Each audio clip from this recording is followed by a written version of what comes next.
Zimdanso Chanta Takura Chiwoniso, well known as Blot, has joined Chihombe at Matrix Rehabilitation. Ukuwo vanhu vazhinji vari kuti iwo even Silent Killer Ngwere aifana kuendeswawo zvakare nekuti ndiye mumwe wevanhu vane addiction nezvinodhaka. Kusangana kwatikuita zvakare pachannel ino, channel yeZim Witness TV, pandinodzoka nemaupdates akasiyana-siyana, uye ndinoti kana kari kekutanga kusvika pano ndinokumbirawo kuti ungobaya button rekusubscribe, then turn on the notification bell kuitira kuti usarasikirwe neevery update yandinodzoka nayo pano nguva nenguva. Ladies and gentlemen, ndadzoka zvakare nenyaya inofadza kwazvo, especially kumafans eZimdanso uye mafans emuimbi Blot uyo akaendeswa kurehab mushure mekutendeuka kuchechi yaProphet kuda kwashe Jose. Blot joined Chihombe apo akaendeswa kurehab yeMatrix iyo inozikanwa kuti ndeyatafadzwa chidawa. Prophet kuda kwashe Jose confirmed kuenda kwaBlot kurehab apo vaisa post yavanyora ivo kuti My desire for this generation. My desire is to see my generation free from drug abuse. This is why we took our dear brother Blot to the rehab center Matrix. I long to see my generation saying no to drugs and yes to Jesus. After rehab, we are planning to find decent accommodation for him and his family and to support him with projects that will help rebuild his life. This is not the end, it's just the beginning. We are also reaching out to communities, doing the same for others who are struggling, bringing hope and restoration through the love of Jesus Christ. Drug abuse is destroying many of our brothers and sisters, but together we will rise, find and win this battle. Let's stand together and declare, say no to drugs, say yes to Jesus. Aya ndiwo mashoko anyorwa iwo naProphet kuda kwashe Jose pamusoro paBlot zvekuti achingobuda kurehab akubva ananga pamba pake paanenge agadzirirwa nemunhu waMwari. Ukuwo manager waBlot atsinhira kuenda kwaBlot kurehab achiti iye vakatowirirana nehama dzake kuti aendeswe kurehab. Zvose izvi kuri kuedza kuti ange achisiya zvinodhaka. Ladies and gentlemen, ndikuda kukusiyai muchiteerera mashoko amanager waBlot Tony Bindura achitaura pamusoro pekuendeswa kwaBlot kurehab. Asi kana mapedza kuona this video, ngatisangane mucomment section muchitiudzawo zvamunofunga pamusoro penyaya iyi, kuti ndeapi mamwe emaartist angade kuendeswa kurehab kuti asiye zvinodhaka. Fans GNG Engage Next Generation. My name is Tony Bindura, the manager of Blot. Nhasi ndadecida kuti ndiuye kuzoadresa nyaya yekutendera stereki pamasocial media telling my artist Blot. Vamwe vati ari kurehab here, vamwe vati havasi kurehab, akasungwa. So inini as his manager ndangodecida kuti ano ndikandiendera adresa mafans edu so that mune first hand information, musazoite imimi news dzokunzwa dzichibva kune vamwe vanhu, dzichibva kana mabloggers akasiyana-siyana zvezveunyema. Chokwadi mukomana Blot akaenda kurehab, takamuisa kune inonzi Matrix Rehabilitation Center ndokwa akaenda mukomana. Since sindiziva kuti ndi manager wake, takaita we did a meeting yaBlot nemaparents ake. We did a meeting naBlot nemaparents ake. Sefamily takagara pasi tese takanotenderana, and yeBlot wacho futi akava nekunobvuma kuti I am willing to go kurehab. So mamira azvakaita duration in terms of the Blot arikudzoka rini. For now hatisati tane dates kana zoti Blot adzoka rini, because munaenda kurehab sikuti zaenda kuchipatara. Ana chiremba anobva vachimutarisa vachiona kuti so far that addiction yanga nayo madrugs yapa zvinoite here kunge mukomana tichimburitsa. So about the date, I just say we'll let you know. Nekuti for now asati ane date yekuti mukomana angadzoke rini. But allow me to take this precious time kutenda prophet kuna kwashe Jose vechechi inonzi Victorious Generation International Church inetwa City Sports. Men of God, we salute you. I salute you, men of God.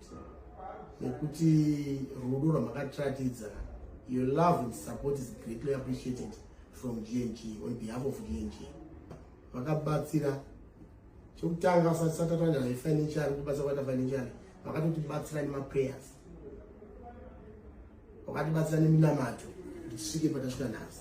Ndinoti hatichi chedu seGNG kuti dai mukomana ambochaende kuRehab so that zvanganyanya kutora zvinodhaka zvezvezvi addiction yenta se ipere.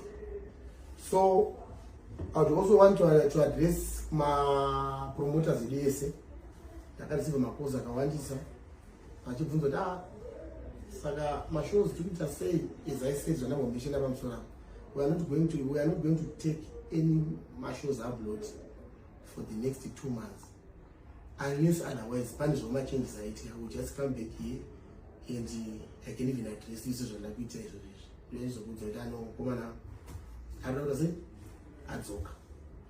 So Prophet Jose once again ndokutendai munhu wamwari kwaendi kunyanya kwavachimeshina Prophet Jose vakana Prophet Jose vakataura kuti Lord akabva kuRehab we are going to find him a decent accommodation.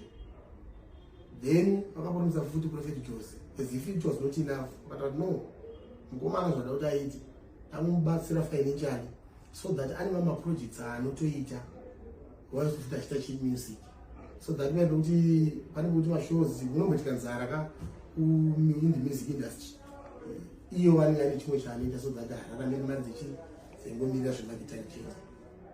Neiyo point iyoyo men of God, I salute you once again. Lord akatendoka vamwari hapana akatingati akafosekedza Lord kuti aende kuRehab. Iye pachake aida kutoenda kuRehab so that sengochema kwaita munhu wamwari kuti aiwa chipo hachifaniri kuparara vachifamba fune dingitira rekuti we say no to drugs because kuziva kwenyu Lord is a public figure. Vanhu vazhinji vanenge vachiona imi mayouth ari pese akutedzera. So as a leader you have to lead by example. That's the reason why Lord I know allow me kuti ndiita sei ndemboenda kuRehab zviri mangu zviri munyama dzangu kuti zvipere. Saka pano wakanyanya kubvunzisisa. I want to emphasize on this point. Wachiti no tonokatora munhu kamboendesa ikasi no we sit down ndomborepeata this pain amboitaura navabereki vake and marelatives ese abroad we are in solidarity mukusova nyaya iyoyi yekukomana anga ari kuRehab. Ndoda kutokodza pamabookings wenzira kuavoida zita rizonzi naGNG takabhuka naBlood mashows akauya. For now ndokurepeata tati hatina mashows atinawo ndifurther notice hatina mashows kana bookings atikutora.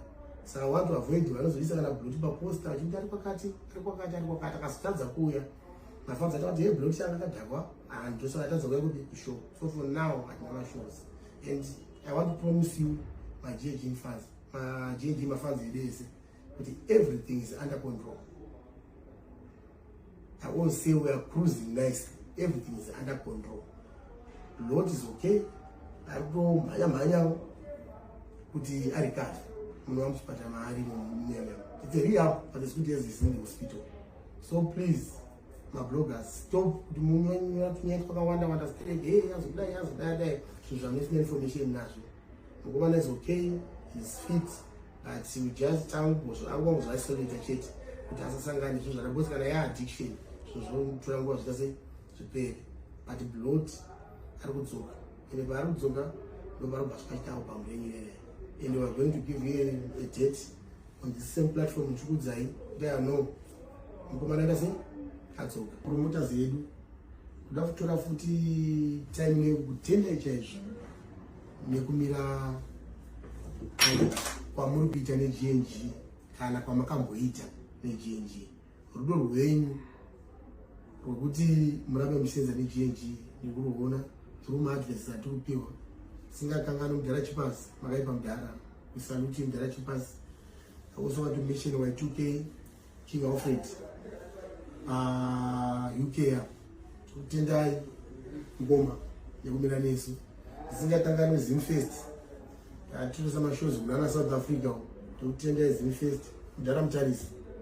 Thank you so much boss nekutibatsira kwamuri kutiita nekutoti dedzi unge tiri pashow iyoyo tapindaiwo tichikwana mumaposters kuti basa riende mberi. Ndisingakanganwe futi Godfather Templeman Star FM munongomirawo muchizwa wapfana indishuya chibo za Zimbabwe zvinova zvirikubikwa navakomana mudharaithaton ZFM. Zvokutendai mudharawo rambai muchiti tipushe simudza zviri mberi.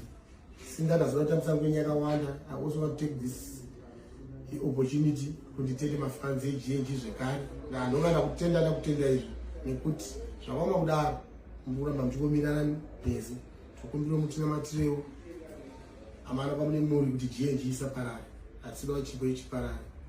It's my hope and my prayer kuti one day pakuti vabhuru mina wangu Blood achibva kuriyapo muchaona machanges nekuti ndo zvinhu zvangotimisa tinge tapedza process yemukomana.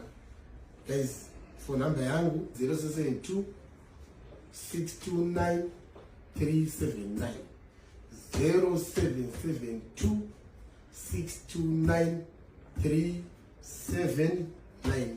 Kune vachanga vachidaunzwawo maupdates pertaining kuishira Blood munoita kuchifonera change chikudzai maupdates in due course. Kana dai zvamanga kuzivawo, you are free to get in touch with me. I'm one phone call away. Fonero nokudza dai zvakadai pane maupdates achada kuiswa ndichange ndichiuya papage panapa radio Facebook tichikuudzai kuti guys so far ndopatava